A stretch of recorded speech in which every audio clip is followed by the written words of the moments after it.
Welcome to Playing with Perspective, the suspended animation podcast, where we hear real stories from real people and we tackle all sorts of fun topics in the areas of business, marketing, entrepreneurship, mindset, the arts, and, well, life itself. It's amazing what you will pick up. Thanks for joining us.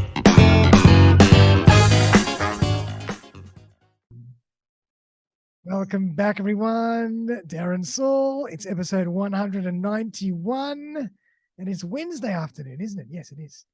I hope everybody's doing fantastically well. I have the fantastic Aveline Clarke with me. How are you, Aveline? Hi, Darren. I'm fabulous. So good to be here. Thank you. So appreciative of you joining me on the show. It's episode 191, as I mentioned. We're getting close to the 200 mark, so only 9 to go. But today we're going to be chatting all about a very important topic that's on our minds more and more every single day. Why tapping into your purpose in business catapults you to another stratosphere. And wouldn't that be nice if we can all live and work according to our purpose instead of being driven by all these other things that drive us every day? Wouldn't that be lovely? But before we get into it, I thought I'd just give everybody a little snapshot into who Aveline is. She's the founder and CEO of Journey Point, a business that helps other businesses connect with their core customer and create a journey for their customers that is sustainable, authentic, and effortless for them to experience. She's also the founder of the 6 Star Business, the host of the 6 Star Business podcast, a mother, an earth lover, and a purpose-driven individual who wants to do her part to help create a more sustainable future.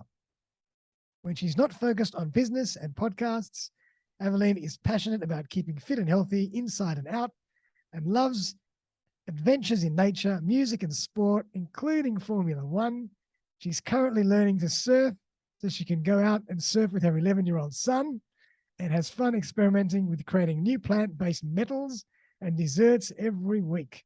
My God, that is variety for you. Plant-based meals. I don't know about the plant-based metals, but plant-based meals. Excuse my terrible articulation. That's fine. I was listening to that and going, who is that person? It's always interesting when you have someone, introduce you, isn't it? Absolutely, especially someone that's dyslexic like me. Not at all. You're human. Welcome to the show, and I'd love to kind of get your backstory. How did you fall into this journey, and why are you so passionate about living and working with your purpose and helping other people do the same? Great questions, Darren. All right, bit of my journey. I did the corporate gig like so many others do. And when I landed in the corporate world, whilst I was following, the lemming path that many do, thinking that they are doing the right thing for the purpose of, saving money, getting a house, all that kind of thing, a mortgage and more debt. And more ticking off the boxes. Ticking the boxes. Tick. I also very quickly realized that the typical corporate roles were really not for me. And I was very fortunate round about the time that I became pregnant with my daughter, actually, who's now 20, almost 23. She came along, but I was working for Australia Post, and I happened to take on a contract with a person in the department that kind of reports through to the MD. And I was able to utilize skills that I already had to help them with, looking at the executives and middle management, looking at how we could improve the value, the goodwill, the experience for them.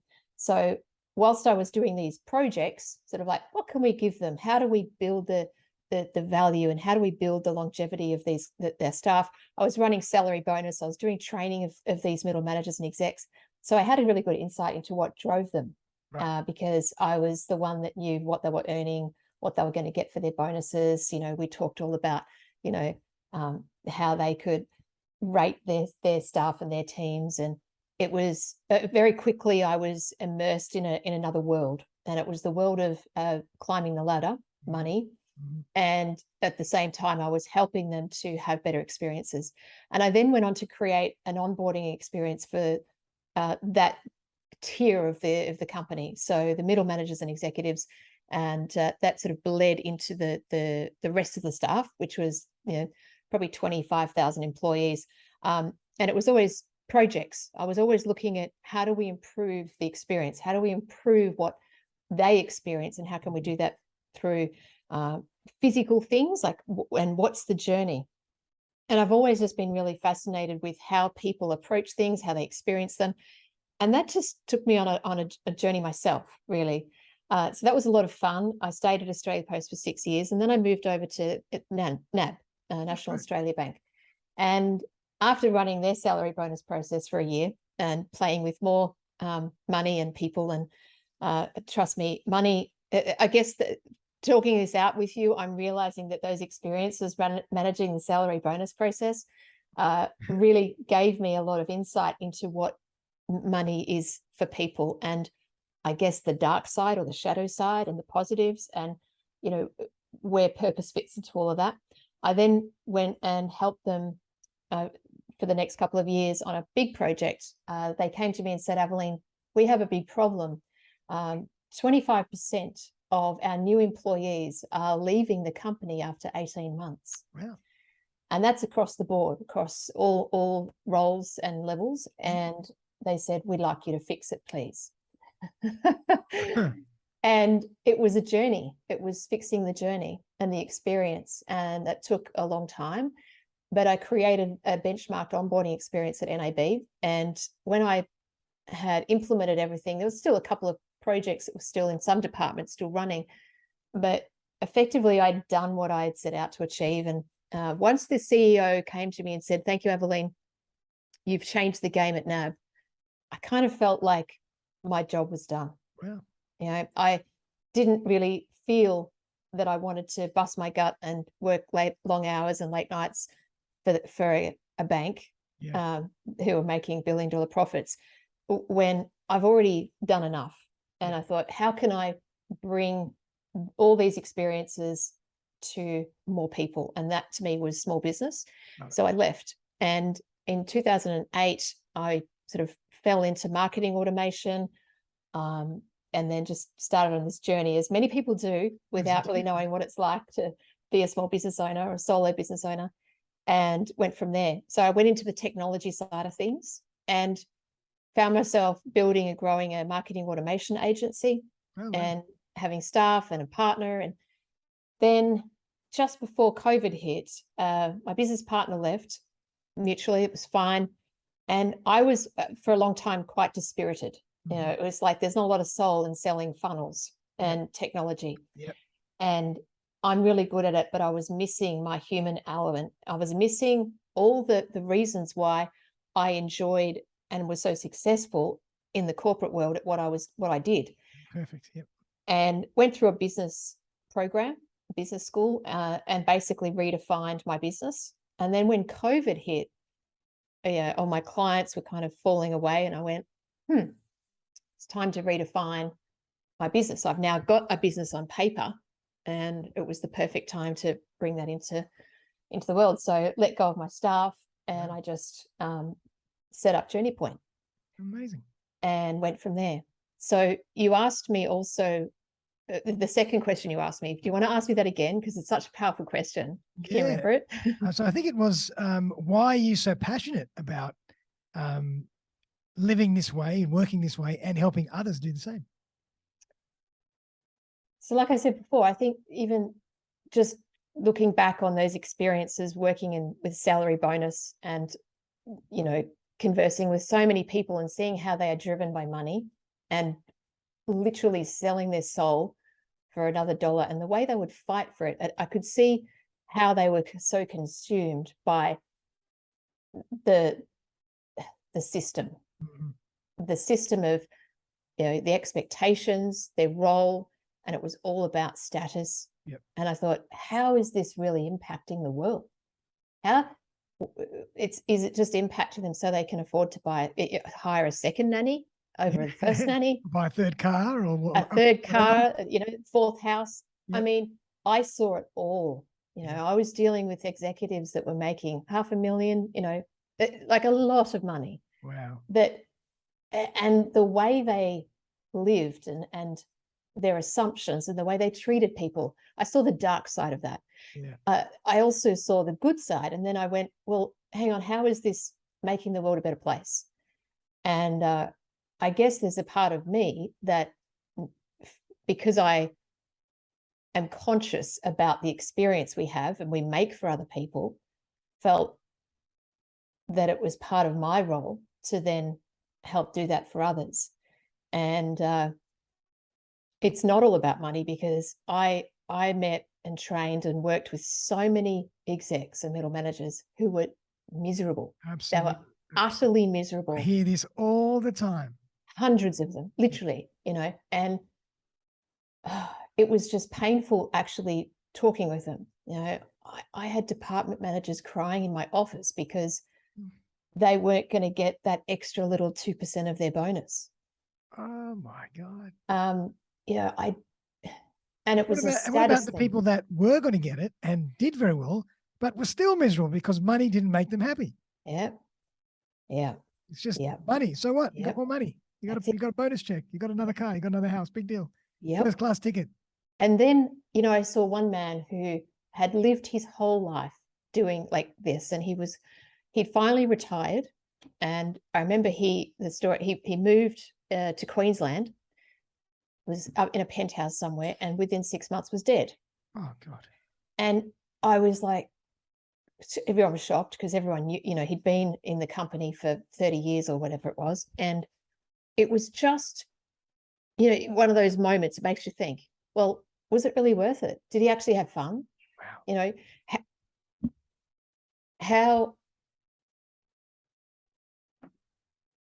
How was he helping? How did he really help people? He was a gruff old bastard, really, the truth be known. And that's how I experienced him. And I thought, how sad. Yeah. Oh my God. Yeah. So I saw many things in those roles. And, I think it's really important for us all I think we all go through life-changing events and experiences, but it also highlighted for me how addicted people are to money. Yep. When they don't know anything else. Yep.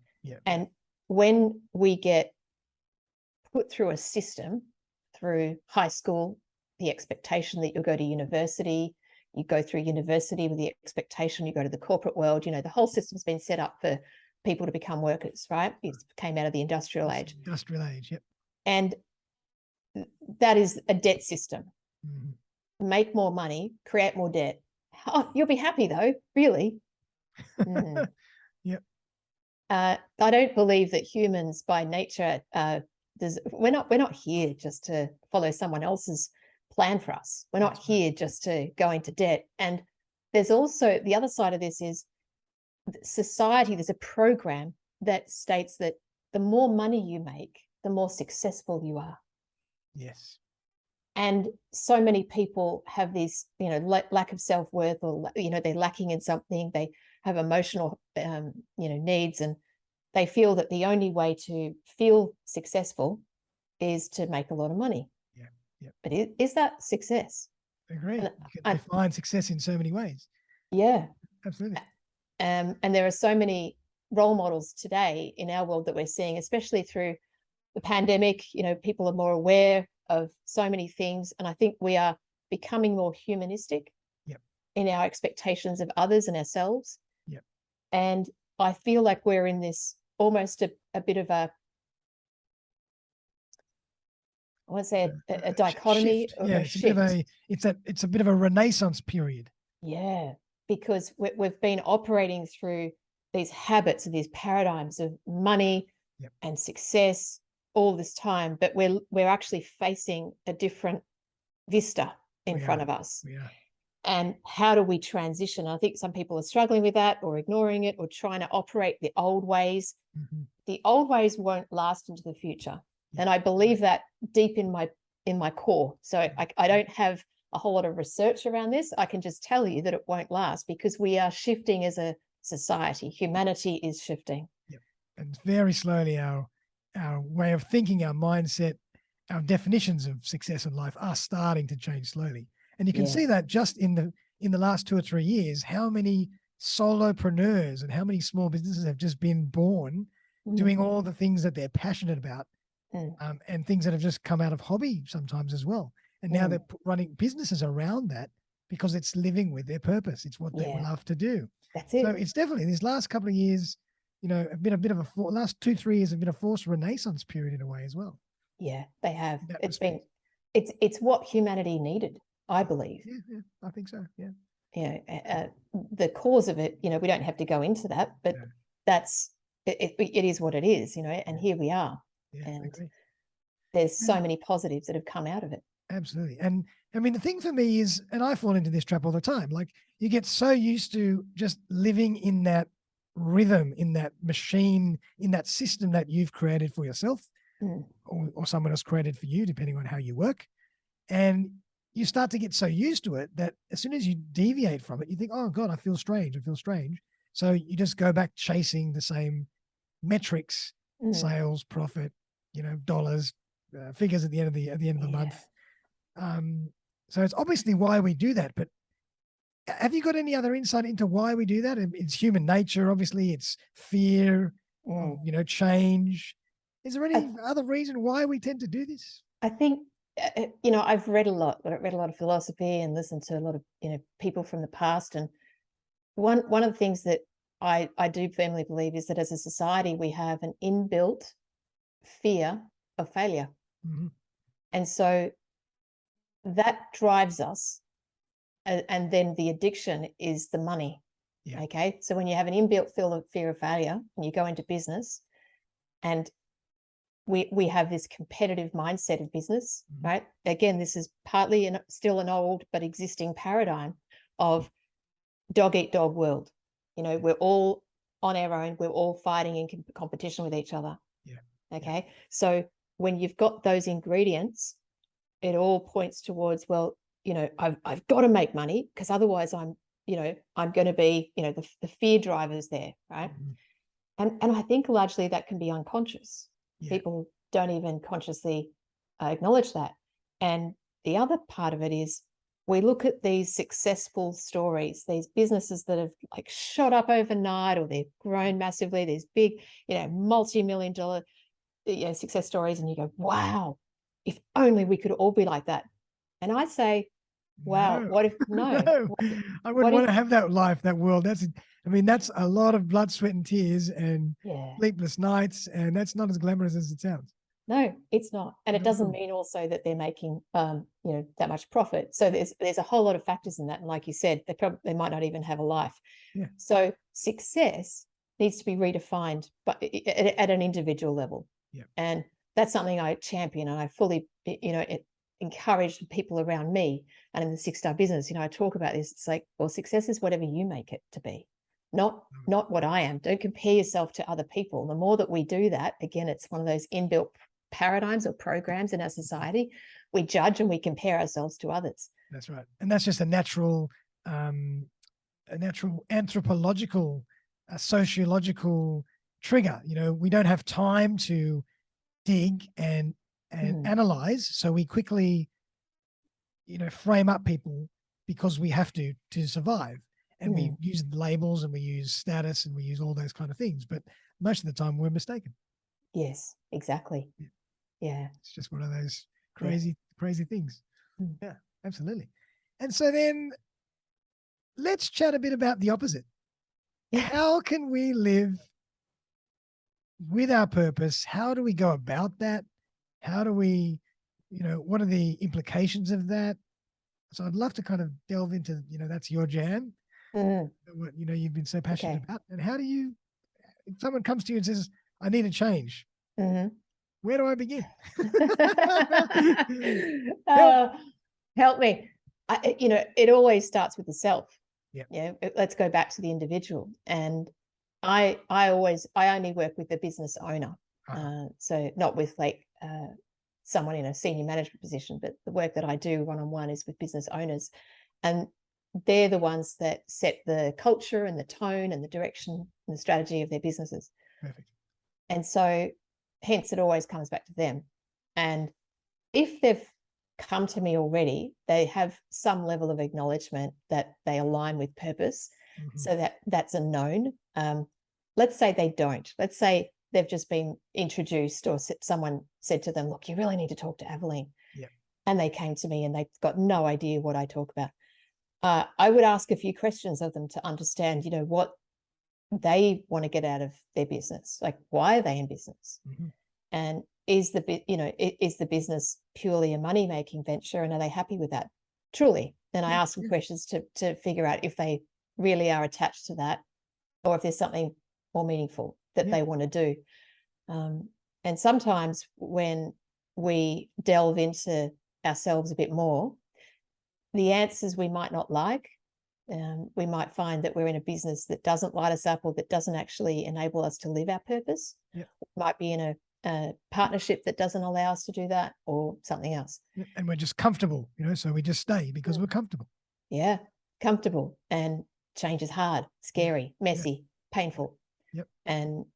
But for those that want to live a life worth living, right, and want to get to the benefits on the other side, well, they're the ones who are willing to actually lift up the hood, and have a look and see what's inside. And we start with the self. Wow. Yeah. Because a lot of people, would come to you and say, I want to change, but I don't know what my purpose is. So do you help them find that? Yeah, I do. And sometimes people come to me and say, well, I'm purposeful. I know I'm purpose driven. I think I know my purpose. Or they've spent time pondering and they've written, a whole lot about it. And then we just spend time to really articulate it. And there's a couple of things I'll say about purpose, and because I think sometimes it can be misunderstood, or people have different ideas about what purpose is. And how is it different to your why? Everyone's watched Simon Sinek or read the books. And, I used to run why workshops, years back. And so you're saying it is different, because I'm okay. So it is very different. Great. Yeah. So think about your why. You ask the question, start with why, if you've read the book. All right. You look internally and you say, why am I doing this? Why? Okay. And then you ask all the why questions. That is an intrinsically focused question. You're asking about yourself. Right. That's a great place to start, because then you understand what your internal motivators are and your reason for doing something. Your purpose is actually external to you, in that it is the thing that pulls you forward. So you're looking outside of yourself and asking the question, and this is my take on purpose. This is my filter. So I'm, disclaimer here, this is Aveline's view of purpose in the world. And everyone, you could have your own views, and that's cool too. So what I say, and how I work with my clients, is your purpose is the thing that you look outside of yourself and say, who do I want to impact? And what's the change I want to make for others? Right. So therefore, it's not a selfish act of service. It is a selfless act of service. You are going outside of yourself. Love it. And just connected to that, in Indian philosophy, there's something called your dharma. And I think that's loosely kind of tied into this, in that it's why you are put on this earth. You are here for a purpose. You're here for a reason. You have certain gifts and certain traits to share. Is that kind of connected in here somehow, or what? Yes, I absolutely believe that. And the people, if you've read about it and you understand what dharma is, it's really that on a spiritual level, it's connecting in with the path that you're on, and accepting potentially the gifts that you've been given and how you bring those to the world. Right. So if you tie that in with then purpose, which is, well, using these gifts, who do I want to impact and how? And it really is an acknowledgement of what am I capable of, but also what aligns with me. Love it. And when I work with my customers, we get to a place of alignment. So it's not about the ego or the greedy, ego saying, wow, I want to impact like the whole global planet, and I'm going to become this multi-million-dollar company. Trust me, none of my clients have said that, but few of them have said they want to impact the globe. And then after some conversation, I get them to realize that actually that's probably not who they want to impact. And we pull it back and then we tie it in. And until they get the alignment internally, and that alignment comes sometimes with just this, some people have had shivers, goosebumps, some of them have cried, some of them have just jumped, shouted out, or jumped up and down. Those that aren't so expressive have just gone, yep, that's it, but Click, yeah. It's the internal alignment. And I believe the purpose aligns internally when it aligns with one's dharma. Yep, I love that. I love it. And it's so true. I mean, this is really a journey of self-reflection and self-awareness. And if you understand, and it's not easy, as you say, it takes a bit of, traveling to get there. If you understand why you do what you do and what you really want to achieve and for who, then it all becomes clear. Some people think they want to impact the world, but all they want to do is, or they're very happy impacting their very small circle, and that's all they ever need. Yeah. So it is tricky to get there. I mean, sometimes you think, why do you want to change the whole world? Do you really want to do that? Or does that just sound or look sexy? Yeah. And there's no need to, again, going back to, why do you really want to do this? Are you still following an old paradigm, a success paradigm that you thought you had to live up to? Yep. Is a publicly listed company, the epitome of success, or is it a one-man show or one-woman show for, 100 years? Fantastic as well. Yeah, exactly. So true. I love it.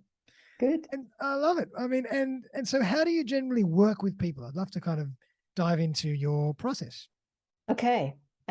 What a great question. But when I work with people, it's one-on-one. And I haven't really done the group thing on a constructive level, only sort of a presentation level, right? As in concept level, because the work that I do with people is very, very personal.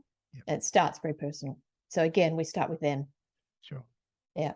And, we get into the purpose pretty quickly, where they want to impact and who and why. I'm peeling back layers. So they've obviously got to trust me. They've obviously got to do that and allow the space for that unpeeling, really. Yeah. And were you ever, sorry to butt in, but were you, not that this is important or not, but did you ever do any study or any practice in psychology, psychotherapy, social work, anything like that? Because I can sense your energy is very easy to talk to, and people would easily open up to you. But do you need that to do what you do? Well, I don't have any formal qualifications in those things, but I've certainly spent 25, 30 years reading extensively in all those sort of areas. And just the other day, I was working with someone and they said, you know what, your energy is ancient. I said, really? Ancient? What does that mean? I said, what do you mean? You've got a very old soul energy. It's like you're just full of wisdom. And I just smiled. Said, oh, thanks. That's nice. It was nice. Yeah. You do. You have a very calm, empathetic way about you, and people will definitely open up to you. I can see that. Thanks. Very easily. Yep. Yeah. So we do that, and I take them on a journey, basically. It's not always easy, and they need time to process things and open up, because it's a journey of change. People can't work with me thinking that they're just going to get a couple of tactics or some kind of solution that's separate from them. Yep. It always creates a lot of change, and I let them know up front, once you finish this process, there'll be a lot of things to create and do, but there's a lot of things that have to change, and you have to be open to that. And so then do you work with them over a period of time, and you constantly tap in, and you explaining how things are working and how can we tweak this and how can we change that? And do all of that. And once they get through the process with me, effectively they've got the strategy and the plan and the positioning and everything that they know they need to then build. Now some people have people to help them, others don't, and that's where they can use me, and I can advise them, and I've got partners and amazing people that create amazing branding and all that kind of thing. So it's a lot of fun. I can imagine, and extremely rewarding as well. Yeah, I love seeing them go through the transformation, and also seeing them so happy and light. It's like a weight's lifted off. They have clarity in their thinking and their approach, what they say, who they're talking to, everything, and they're just different people. Absolutely. And do they do they sustain this? I mean, that's the tough thing as well. Is this sustainable for them, or do they regress sometimes? I mean, it's only been a couple of years. I've seen one or two kind of regress in certain ways, as in like flicking back to the old push strategy, you know, going into that competitiveness. And I think that was one particular person that the ego just couldn't let go of that. And ironically, she had an amazing turnaround on her website, because she had a lot of traffic to her website. Literally, when we changed the avatar, we figured out and the messaging and the purpose, and who the avatar was, and updating the imagery on the website. A couple of small tweaks on the homepage with the again, the words, the image, and the call to action lifted her, you know, her conversions or her opt-ins or something by it was ridiculous. It was like 30 to 50% straight away within a week. Wow. And you know, so she was just beside herself. Yeah. You know, it's like, well, she could see the difference straight away. Yeah. Yeah. Yeah. Absolutely. Yeah. Incredible. I mean, and again, you know, this isn't easy. This is, you know, this is undoing many, many, many years of habits, mental pathways, habits, ego-driven behavior. This stuff is not easy. You know, you can't just change this overnight. No. Yeah, this is tough stuff. Exactly. And especially when people come to me, I've had a couple of clients who come to me and say, well, it's almost like they're hedging their bets a little bit, sort of like, I'll work with you, but at the same time, I'm working with this person over here, and we're doing, you know, these things to try and get some leads. And I'm just like, working with a sales coach or a sales trainer as well. Like, that doesn't seem to be working. It's really funny. So then they go through my process, and there's one particular part sort of about 3/4 of the way through, and we look at all their channels, and they realize, then we do a strategy and a map, and it's quite visual, and they realize, you know, where they need to be putting their energy. And it's like, oh, so all those other ones, we're not going to look at that. I said, yeah, so if you're spending money on those, like, how much you're spending? Oh, you know, $3,000 there, $4,000 there, you know, a month. And I'm just like, well, you know, but some of them, their jaws drop open, you know, and then they go, oh my gosh, now I realize why that wasn't working, or, you know, and I enjoy seeing them get that clarity at that point. It's really rewarding. Wow. So you're like a transformational business coach and trainer in a way. Well, that's kind of what I do in the scheme of things, but I don't. Sense. In the practical sense, but I don't call myself that. Yeah, of course. Yeah. And I mean, how do you marry that, or how do you integrate that with sales and marketing? Because, you know, people still got to run a business, they're still going to make money, they're still going to meet targets, they're still going to hire and fire and do whatever they have to do. How do you balance that? I mean, that would be the fascinating. That's the tightrope. How do you balance that with purpose?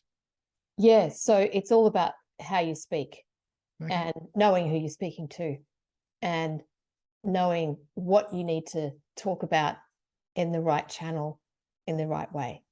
You know, and once you've got all those things defined, you know, it becomes easier. And the other thing is that I talk about is push versus pull. You know, we've all heard that before. My definition of push is when you actually push out to the market. So what you're doing is some kind of campaign, or you're basically saying, look at me, everybody, look at me. And you're 50% pushing off by tomorrow. Right. It's a push strategy. That's ads, anything like that, where, and even a channel, for instance, social media is a push channel, because you're actually pushing out to the world. And the goal is, over time, once you actually implement the things that are more purposeful and more aligned to your avatar, which we create, then it becomes more of a pull. You end up with more pull strategies happening, which is where the market comes to you rather than you pushing out. And so, in answer to your question, there's still a balance, you know, and there's still a need for both, depending on where you're at in your business and cash flow and the business evolution. So it could be that ads are used, or promotional posts are used to either promote the brand, or you know, an awareness product. Yep. It could be a podcast, it could be a book, it could Gotcha. be something at that top, rather than most people, unfortunately, a lot of coaches, for instance, they'll offer a lead magnet or some kind of like Yes, free exactly. workshop. And funnels that you mentioned Funnels, beforehand, yeah. all that stuff. Gosh, how many of those have I seen in my last 15 years? And then they go and sell their main product, Yep. you know, their coaching program. And I break all that down and just go, wrong, it's the wrong approach. So there's a journey that we take people on, and you've got to have the right things at the right step of the journey. Nice. Yep. And it's got to be in the right language. Language is really important, and you can only figure that out unless you actually know who you're talking to. Yeah. And unfortunately, a lot of business owners do their marketing and then assume that they know who their ideal client is because it's their business and their product or their genius or their technical expertise. Yeah. And they get a rude shock when we go through the process and they figure out who their avatar is. And then I just ask some basic questions. Oh, okay. Yeah, I guess they wouldn't like that. Oh, yeah, I guess that they would see it differently. Yeah, right. Yeah. So can you see how your female, soft, avatar lady, whatever her name is, wouldn't really align with your brand? It makes you look like a construction company. Yep. Like, how's she going to feel safe if one of your core values is safety? How does she feel safe with the way that you're presenting over here? Oh, okay. Right. So yeah, they get there. But like I said, it's a transformation. It's not always comfortable, especially when business owners think that they know their ideal client and have created things and invested money in things like their websites and their collateral, products, assets that are looking like something they would like. That's right, which can be a very expensive journey. Yes, exactly. And so they don't like switching from all that investment that they've made. Yeah. You think, oh God, maybe they would rather just tweak it a little. Yeah. But that's not really authentic enough. No, exactly. It's still just putting on a little costume. Yeah. Exactly. Yeah. Wow. So you've really got to strip it back, get right back down to basics and reconstruct. Exactly. With purpose. With purpose. Yep. Yeah, that's it. And the purpose is not just about a new conversation with your avatar, with your ideal customers. It's the conversation even with your colleagues. It's about how you attract and engage partners. Yeah. If you go out on the basis of, well, my purpose is to, whatever that is, strengthen businesses and serve more in communities. You think about that as a conversation opener rather than, hi, my name's Gerald, and I just do marketing automation and I just build websites. Can we partner? Two very different conversations. Yep. Absolutely. Yeah. Love it. Absolutely love it. And I think it's so important, and I think it's more important every day because the world of marketing and sales is getting really noisy. It's getting really competitive and confusing. And you really do need to know yourself, your purpose, your avatar, as you say, your audience, to know what the hell you should be doing, because otherwise you're doing everything all over the place and you have no direction. Exactly. And I'll say something else. Typical marketers talk about competitor analysis and do a lot of data. Some of them do some research. And I got asked the other day by someone, well, what about the data? Why don't you do competitor analysis? And I said, well, I did it for many, many years. And I used to have a lot of fun with that because that's the ego at play. The ego that says, let's compare yourself to someone else. That's right. Why look at your competitor? You're not living your competitor's journey. No. Who are you? Who cares what your competitor's doing? That's right. Because you are not replaceable. As in, you are individual, you're unique. And if you can bring that uniqueness out to the world, if you're selling yourself as the deliverer of the main product or service that you've got, you're absolutely unique. And that people are going to either love that and align with you, or they're not. And you think about business decisions purchase decisions that you make, and you think about the best ones that you make. tell me, are they based on price? Or are they based on relationship and alignment with the person? For me, it's always emotional.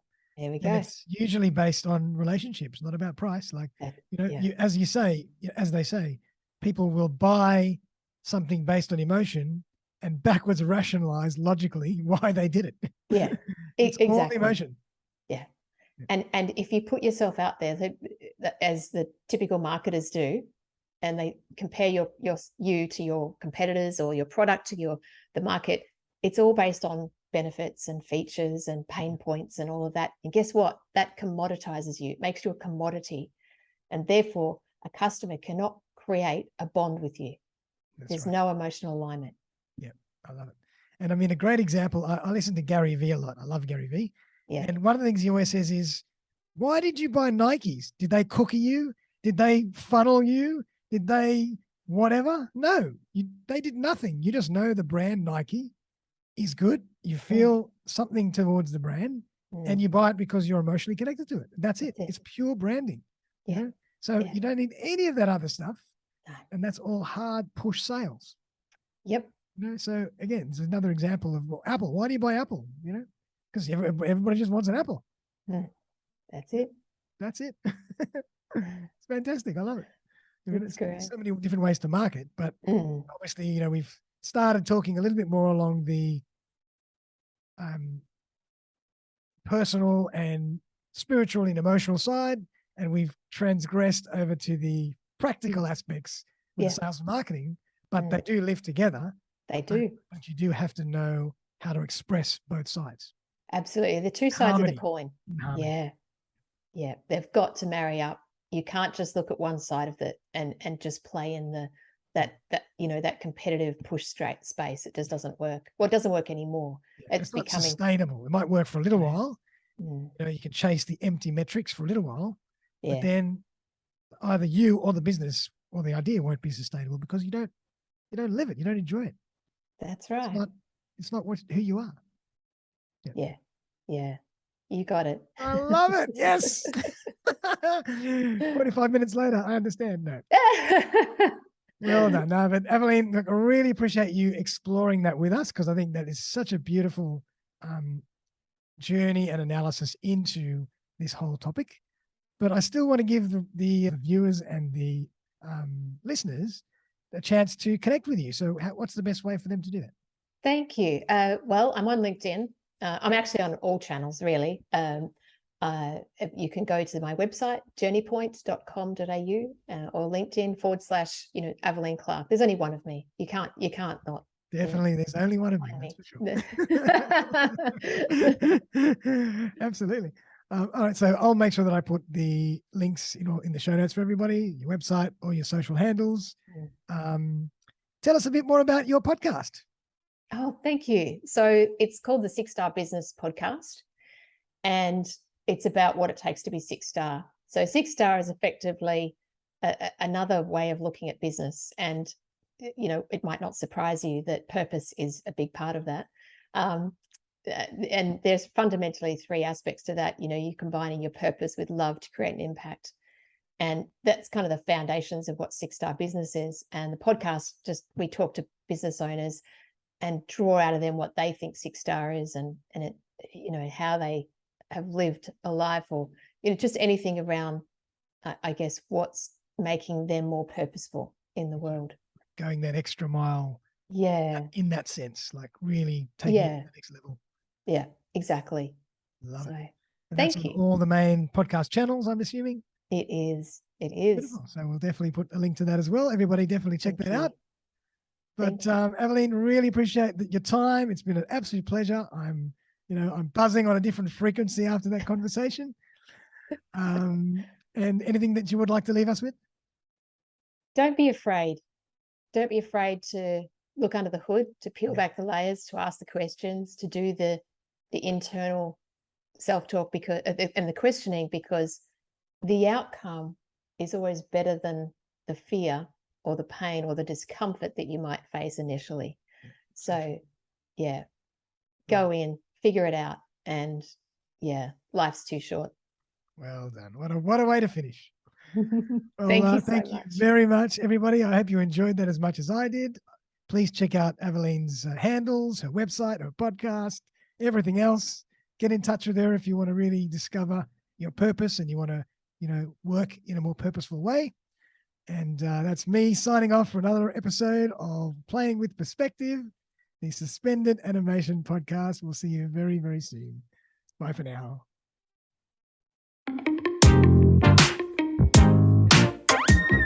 Thanks again for joining me for another episode of Playing with Perspective, the Suspended Animation Podcast. If you would like to join me as a guest on the show, I would be delighted to collaborate.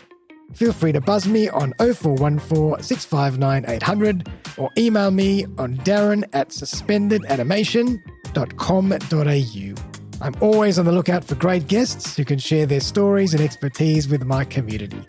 Also, if you have been thinking about putting your own podcast together and not sure where to begin, look no further. I run a really simple 3-part podcasting course, one-on-one with me, where I walk you through the entire podcasting journey. You will end up with a fantastic new podcast to start sharing right away. Feel free to get in touch to discuss further. But for now, though, have a fantastic day, and I'll see you next time.